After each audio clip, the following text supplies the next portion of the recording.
a presentar la 29a edició dels Premis Protagonista Jove.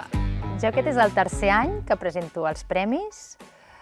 Per mi és un regal poder-ho fer, perquè surt una mica del que fem habitualment, del que jo vaig a una escola, explico una història que jo m'he inventat, que jo tinc predeterminada, que jo he assajat.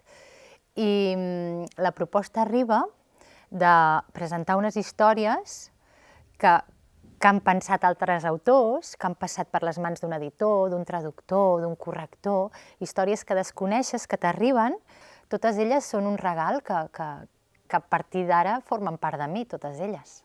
Jo vaig estudiar a l'Institut del Teatre i el que fem els actors és explicar històries i les podem explicar des de dalt d'un escenari, amb el llum tancat, imaginant una quarta paret, on només hi ha un espai entre nosaltres, o també aquesta quarta paret es pot obrir, es pot trencar, i l'actor mirar una mica més enllà i veure tots els ulls, tots aquells espectadors que estan participant de la teva història.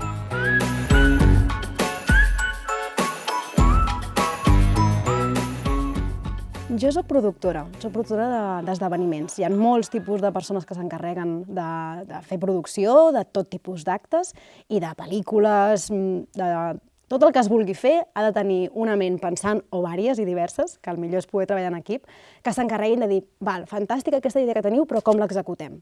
Llavors jo m'encarrego primer de tot de venir a aquests espais, veure una mica quines són les necessitats, portar una llista ben acurada de què ens farà falta, què no ens farà falta, després convocar la gent perquè vingui aquí. Per tant, jo m'encarrego una mica tota aquesta aquests moments abans, aquestes setmanes abans, inclús mesos abans, de pensar una mica com eren aquests actes, i una vegada al dia de l'acte, doncs m'encarrego, les meves companyes s'encarreguen de rebre les escoles, però jo m'encarrego una vegada comencem, d'anar bé amb els temps, que ningú s'enrotlli més del compte, de que els micròfons funcionin, d'encarregar-me que tothom estigui també còmode. Per tant, la meva figura és de producció i també de regidoria. Aquesta part, diguéssim, en l'acte és la regidoria també.